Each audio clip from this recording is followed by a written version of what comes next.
그래서 우리가 오늘 말씀을 좀 계속 보는데요. 바리새인의 집에 초청을 받아서 음식을 먹던 중에 이런 말씀들을 하셨는데, 오늘은 그 가운데서 화 있을진저라고 하시면서 이 바리새인들에 대해서 세 가지를 책망하고 저주하신 이야기, 또 율법 교사들을 향해서도 세 가지를 저주하고 책망한 이런 말씀에 관한 겁니다. 예수님께서 이 바리새인이나 율법 교사들에 대해서 아주 심각하게 부패하고 썩어 있는 부분들을 지적해 주셨어요. 그러면 여러분, 하나님의 아들이 직접 오셔서 우리들에게 이런 말씀을 해 주신다면 저와 여러분은 바로 회개해야 마땅하지요. 그런데 이 바리새인과 율법 교사들은요, 예수님이 하나님의 아들인 걸 인정하지 않으니까 사실 자기들의 가장 심각한 이런 문제들을 지적해주고 가르쳐 주었을 때 이걸 빨리 깨닫고 정말 철저하게 회개하는 사람이 되어야 했는데, 회개는커녕 오히려 예수님에게 어떤 문제가 있지 않을까 해서 그런 거를 드러내려고 더 달려들어서 이것저것 묻고 따지고 했다는 거지요. 여러분, 이러면 이거는 정말 구원받을 길이 없는 겁니다. 왜냐하면 예수님이 어떤 분입니까? 마지막 심판하실 권세를 가지신 분이에요. 우리가 앞부분에서요, 여러분 31절과 32절을 한번 볼까요? 심판 때 남방 여왕이 일어나 이 세대 사람을 정죄하리니 이는 그가 솔로몬의 지혜로운 말을 들으려고 땅 끝에서 왔음이거니와 솔로몬보다 더 큰 이가 여기 있다. 누구를 가리킨 거예요? 예수님이죠? 예수님 자신은 솔로몬보다 더 큰 분이라는 거예요. 그리고 또다시 심판 때에 니느웨 사람들이 일어나 이 세대 사람들을 정죄하리니 이는 그들이 요나의 전도를 받고 회개하였음이거니와 요나보다 더 큰 이가 여기 있느니라. 두 번 다 심판 때에 관한 이야기를 하셔요. 이 심판은 마지막 주님이 하실 최후의 심판에 대해서 말씀하는 거지요. 주님은 그날에 온 세상 모든 사람들을 심판하실 권세를 받으신 분입니다. 그러니까 여기 바리새인이나 율법 교사들도 예수님의 심판대 앞에 서서 심판 받아야 할 사람들인데, 그분이 지금 말씀해 주시는 것은 기회를 주는 거지요. 너희가 내가 지적해 주는 이 죄들을 깨닫고 너희가 정말 그런 심각한 죄가 있다는 걸 회개해야만 이 마지막 심판을 받지 않을 건데, 그러니까 기회를 주는 거죠. 빨리 돌이켜서 바른 신앙생활을 할 수 있는 기회를 주는 건데, 이 기회를 여러분 살리지 아니하면 결국은 멸망을 당할 수밖에 없어요. 오늘 저와 여러분이 이런 말씀들을 보고 듣고 읽으면서 이것도 나를 향해서 하시는 말씀이다, 이렇게 받아야죠. 그리고는 우리가 이 말씀 앞에서 내 자신을 비춰보면서 철저하게 회개할 때 저와 여러분에게도 생명의 길이 주어집니다. 목사님, 나는 이런 거 없습니다. 그러면 정말 좋겠지만, 그죠? 이런 게 정말 좋겠지만 없다면, 그러나 우리는 이런 것에서 자유로울 수 없는 사람들입니다. 자, 보십시다. 42절 첫 번째 뭐에 대해서 말씀하십니까? 너희가 박하와 운향과 모든 채소의 11조는 드리되 공의와 하나님께 대한 사랑은 버리도다. 11조를 드리라는 거 정말 중요한 하나님의 말씀인데요.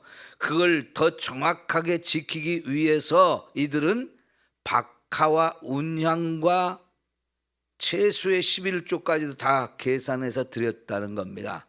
근데 박하가 뭡니까? 요즘 말로 하면 그게 허브라고 하는 거예요. 허브라는 건 굉장히 폭이 넓은 걸 말하는데요. 향이 나는 채소. 우리 깻잎 같은 것도 향이 특별하잖아요. 그런 것도 서양 사람들한테는 이게 다 허브라는 말로 표현이 되는데요.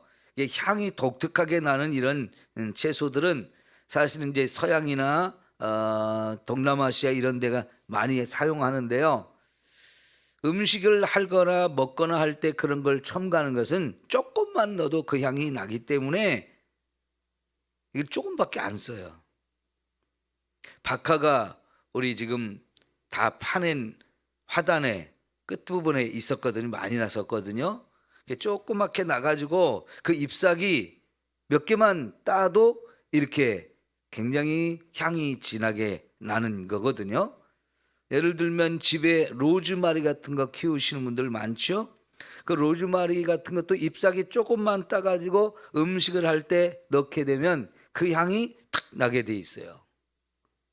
그러면 여러분 그렇게 조금씩 사용하는 것에 11조를 또 구별한다면 이게 얼마나 철저하게 11조를 계산하는 겁니까? 근데 우리는 11조 그렇게까지 철저하게 계산하지는 않죠. 거기다가 운향이라고 하는 것은 향료입니다. 향료. 그래 이런 향료도 사실은 조금씩 쓰는 거거든요. 우리가 향수 몸에 이렇게 뿌리고 하죠. 그러면 그런 거 쓸 때 많이 씁니까? 그 많이 쓰게 되면 오히려 그게 독같이 느껴지고요. 사람들을 불쾌하게 하기 때문에 그건 조금씩만 해도 돼요. 근데 그렇게 조금씩 사용하는 이런 향료에 사용하는 것까지도 다 10분의 1을 계산해서 하나님께 드린다고 하는 거예요. 채소도 11조를 드린다? 여러분 유대인들이 농사 지을 땅이 그렇게 많지가 않은 나라거든요. 근데 농사를 짓는다면 우리처럼 텃밭에 우리가 가까이 쉽게 먹기 위해서 텃밭에다 채소를 심잖아요. 이것저것 상추, 쑥과 시금치 뭐 이런 마늘, 파 이런 것들을 심은데 그런 것까지도 다 11조를 계산해서 드렸다는 거예요. 그러니까 얼마나 철저한 겁니까? 그러니까 하나님이 11조를 드려라 했을 때 대부분 이제 곡식을 거두는 거 아니면 과일을 따는 거 아니면 가축을 기르는 거 보통 이 정도는 11조를 다 기본적으로 하죠. 하나님이 그런 걸 말씀도 하셨어요. 근데 이 조금씩 사용하는 것까지 11조를 다 계산해서 드렸다는 것은 그 11조라고 하는 걸 더 철저하게 지키려고 노력을 했다는 거죠. 이게 얼마나 기가 막힌 모습입니까? 하나님 말씀에 철저하게 하려고 하는 말씀이죠. 그런데 정작 그보다 더 큰, 그보다 훨씬 중요한 공의와 하나님의 사랑은 버렸다는 거죠. 그러니까 여러분 우리가요 큰 거는 다 지나가게 내버려두고 깔따구 같은 거를 걸러낸다는 거예요. 그러니까 낙타는 지나가게 두고 그 낙타에 앉아있는 작은 벌레 같은 거, 찐득이 같은 거 이런 것들은 걸러내는 이런 어리석은 우를 범하는 거죠. 그러니까 하나님의 율법의 가장 중요한 정신은 뭡니까? 하나님을 사랑하고 이웃을 사랑하라고 하는 이 사랑이에요. 더불어 이 사랑과 똑같은 무게로 하나님이 말씀을 통해 주신 것이 뭐냐면 공의예요. 공의. 의롭게 살라, 거룩하게 살라는 거거든요. 근데 그 중요한 것들은 다 무시해버리고 아주 작은 세세한 것에 신경을 써가지고요, 결국은 하나님 말씀을 못 지킨 것처럼 되어지는 거죠. 근데 예수님은 이것도 하고 저것도 할지니라 그랬어요. 그렇게 말씀의 작은 부분까지 세세하게 따져서 철저하게 지키려고 하는 그것도 잘하는 것이지만은, 사실은 그보다 더 중요한 것은 하나님의 공의와 사랑의 그런 것을 지키는 것이 더 중요한데, 이것도 하고 저것도 다 하라는 거예요. 두 번째 문제는 뭡니까? 회당의 높은 자리와 시장에서 문안받는 것을 기뻐하는도다. 이거는요, 이들이 정말 교만한 사람들이고 세상에서 사람들에게 인정과 대접을 받으면서 명예를 얻으려고 하는, 이게 너무나 세다는 겁니다. 잔치집에 이렇게 가거나 회당에 가면 항상 상석을 찾아서 자기들의 앉을 자리가 높은 자리에 있을 거라고 생각하면서 꼭 그런 데 가서 앉고 그런 데를 찾는다는 거죠. 시장에 사람들이 많이 갑니다. 근데 시장은 뭐 때문에 갑니까? 물건을 사기 위해서 가는 거잖아요. 근데 사람들이 그렇게 많이 왔다 갔다 하는 시장에 의도적으로 갑니다. 왜 가느냐? 내가 바리새인인데 하면서 사람들한테, 지나가는 사람들이 다 저 바리새인이니까 인사를 하는 거예요. 존경을 받으려는 거예요.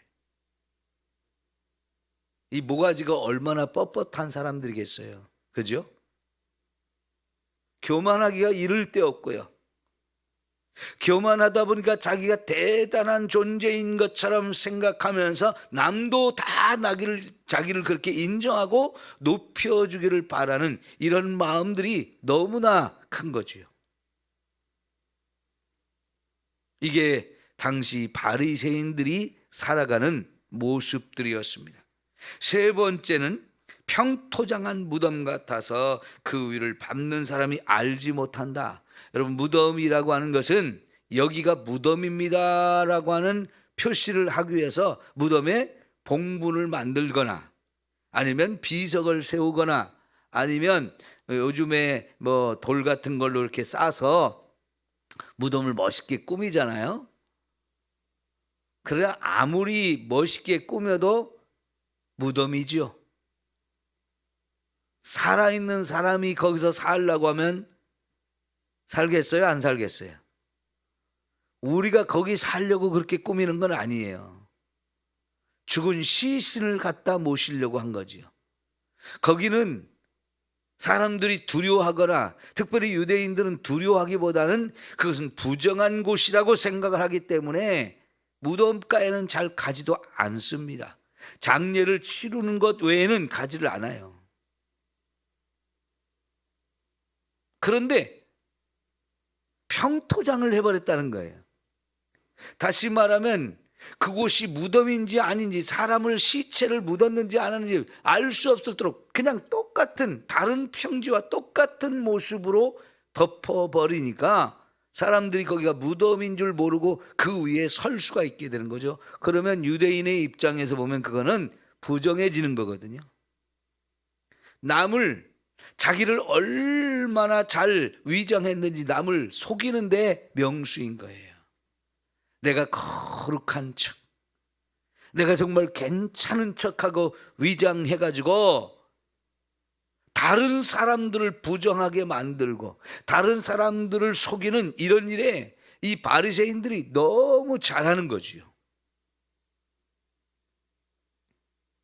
이게 안과 밖이 다른, 너무나 다른 이율배반적인 모습이고요, 가증되고 위선자들의 모습인데 바리새인들이 이런 것을 너무 잘했다는 겁니다. 근데 이 말을 다 듣고 나서 옆에 있던 율법 교사들이 이거 우리까지도 모욕하는 거다 하면서 또 따지고 들어요.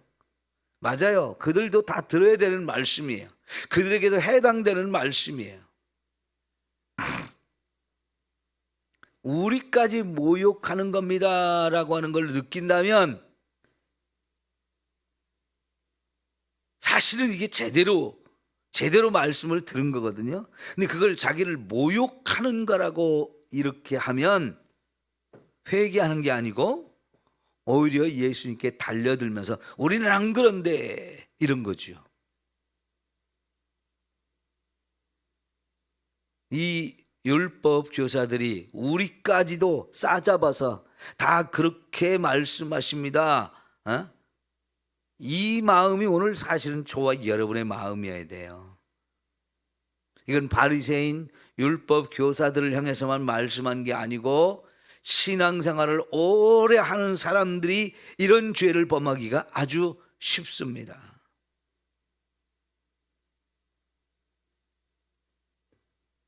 요즘은 11조 안 하는 게 너무 뻔뻔한 세상이 돼버렸어요. 정직한 11조를 하나님께 드리면서 우리가 하나님의 뜻을 순종하는 자가 되어야 되는데 11조를 드리지 않거나 이런 것들이 너무나 지금 이 시대의 성도들의 모습입니다. 자, 이제 48절에 보니까 지기 어려운 짐을 사람에게 지우고 너희는 한 손가락도 이 집에 대지 않는도다 그랬어요. 이 율법교사는 이스라엘 백성들에게 하나님의 말씀을 가르치는 사람들입니다. 소위 랍비라고 하는 사람들이거든요. 이 사람들은 하나님의 말씀을 가장 많이 알고 있고 잘 아는 사람들이에요. 특별히 이 사람들은 하나님의 말씀을 해석해서 백성들에게 가르치는 전문적인 직업과 지식을 가진 사람들이거든요. 그럼 가르칠 때는 뭐겠어요? 이렇게 살아야 됩니다라고 하는 거지요. 지금 제가 설교하고 있는 거와 똑같은 거지요. 근데 그렇게 설교는 해놓고 나는 안 지킨다. 이게 제일 하나님 앞에 설 때에 무서운 책망을 받을 만한 일이거든요. 그러니까 목사가 제일 조심해야 될 일이 바로 이런 거지요. 근데 율법 교사가 바로 그랬다는 거죠. 말씀을 가르치는 자는 자기가 먼저 그 말씀대로 살면서 가르치는 게 너무 중요합니다. 그렇지 않으면 내 자신부터 하나님 앞에 책망을 받게 될 거기 때문에 이거 정말 조심해야 되는 일인데 바리새인들은 그렇게 하는 거예요. 가르치기는 잘 가르치는데 사실 그게 너무나 무거운 짐이 되죠. 아까 우리가 바리새인들이 봤던 것처럼 11조를 드리되 이렇게 박하와 회향과 최소의 11조까지 다 따져서 지키니까 율법 자체가 원래 무거운 짐은 아닌데 율법을 무거운 짐으로 만들었어요. 여러분, 무거운 짐을 우리가 들거나 이거나 맨다는 거는 정말 힘든 거거든요. 거기다 또 그걸 쥐고 걸어야 된다고 한번 생각해 보세요. 정말 무거운 짐이에요. 그런데 그 무거운 짐을 지고 가는 사람들이 있으면 우리가 좀 도와줄 수 있으면 도와드려야 되잖아요. 그런데 손가락 하나도 까딱하지 않는다는 거지. 남한테는 아주 철저히 그 말씀을 가르쳐 놓고는 자기는 안 지키는 거예요. 그게 사람들한테는 안 보일지 모르지만 하나님께는, 하나님이 뭘 모르시겠어요? 우리가 숨어서 하는 것까지도 다 아시는데, 내 마음속에 무슨 악한 생각을 하는지도 다 보시는데, 하나님은 감찰하시는 분이라고 표현되어 있잖아요. 감찰하시는 분. 수요일 날 저녁에 목사님이 코람데오라는 설교를 하셨거든요. 코람데오가 하나님 앞에라는 뜻이에요. 우리는 하나님 앞에 있는 사람들입니다. 거기서 그 하나님 앞에서 살고 있는 사람들이기 때문에 저와 여러분의 모든 것을 하나님이 아시는데 우리의 머리카락 숱까지도 다 세고 계시는 분이라고 그랬잖아요. 얼마나 철저하게 저와 여러분을 아시는지 숨길 수가 없어요. 그 다음에 선지자들의 무덤을 만든다 그랬는데, 여러분, 선지자들의 무덤, 그 선지자들이 결국 누구냐면 우리 조상들이 죽인 선지자예요. 여러분, 선지자는 하나님이 그 당시 사람들에게 하나님의 말씀을 선포해서 그들의 죄를 책망하고 그들을 돌이키기 위해서 보내주신 하나님의 사자들이에요. 근데 그 선지자들이 와서 자기들의 죄를 막 신랄하게 책망하고 꾸짖고 하니까 듣기 싫어가지고요, 죽인 거예요. 수많은 선지자가 그렇게 죽임을 당했어요. 그러면 그 선지자를 죽인 이 조상들은 정말 심각한 죄를 범한 거죠. 하나님을 거역한 죄가 되고요, 하나님의 말씀을 듣지 않는 죄가 되고, 하나님 보내신 그 위대한 선지자들을 죽이는 자가 된 거죠. 많은 죄를 지었어요.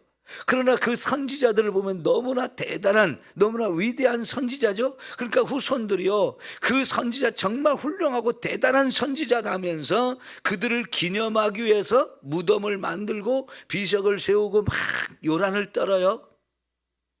근데 이게 얼마나 이율배반적인 거냐는 거죠. 그거는 선지자들을 죽인 그 조상들의 죄를 한편으로 인정하는 거고요, 그 선지자들이 정말 대단하다고 하면서 우리도 그걸 본받아 가지고 우리도 좀 그렇게 살자, 선지자들처럼 살자, 그러면서 자기가 막 그렇게 돈을 들여서 기부금 내 가지고 무덤을 멋있게 만들고 비석도 잘 세우고 이러는데, 사실은 그렇게 해서 마치 자기들이 선지자가 된 것처럼 위세를 떨고 좀 폼 잡고 이러는 것뿐이죠. 솔직히 보면 그 선지자들을 죽인 조상들의 후손이기 때문에 예수님께서는 얼마나 어리석은 짓을 하냐 이거예요. 아무리 잘난 체하고 폼 잡고 그 위대한 선지자하고 동급인 것처럼, 그들같이 나기도 위대한 사람이 된 것처럼 어깨를 으쓱거리며 폼 잡지만 아니라는 거예요. 사실은 그 선지자들을 죽인 조상들의 죄를 그대로 물려받은 놈들, 그래서 결국은 그 선지자들보다 더 위대하신 예수님이 자기들에게 오셔서 직접 지금 죄를 책망하는데도 선지자들을 죽이던 그 죄를 가지고 예수님을 죽이는 자들이 되는 거잖아요. 그 선지자들보다 더 큰 죄를 범하는 사람들. 사실 예수님이 지금 이 말씀하신 걸 누가복음에는요, 예루살렘으로 올라가던 길에서 도중에 하신 말씀으로 여기 기록이 되어졌는데요, 마태복음에서는 예루살렘에서 마지막 일주일을 보내는 동안에 이 말씀을 하신 걸로 나와요. 그러면 누가복음처럼 가던 길에도 말씀하셨고 예루살렘에 올라가서 죽기 전에도 그 말씀을 하셨다고 봐야 돼요. 둘 다 맞다고 봐야 돼요. 그런데 이 사람들은 오히려 이런 말씀을 들으면서 예수님을 죽여야 되겠다는 마음만 점점점 더 커지는 거죠. 우리 아유 모욕당했다고,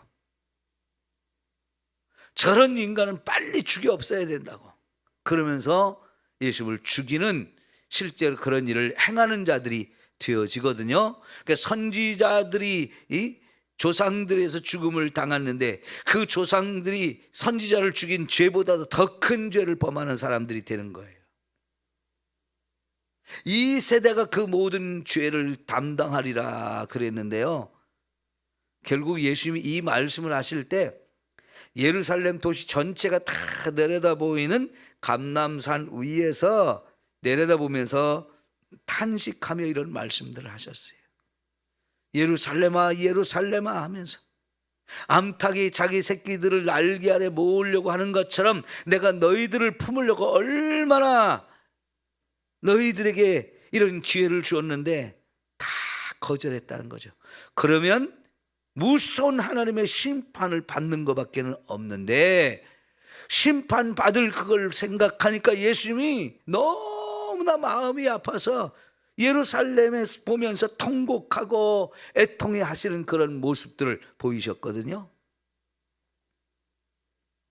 여러분, 예수님을 죽인 이 사람들 40년 후에 AD 70년 너무너무 무섭고 끔찍한 재앙이 임했어요.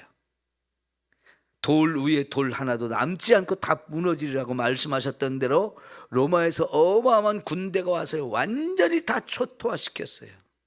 지금도 예루살렘의 성지 순례를 가는 사람들이 다 보는 것 중에 하나가 그때 무너진 성들이 그 잔해가 남겨져 있는 걸 다 보는 겁니다.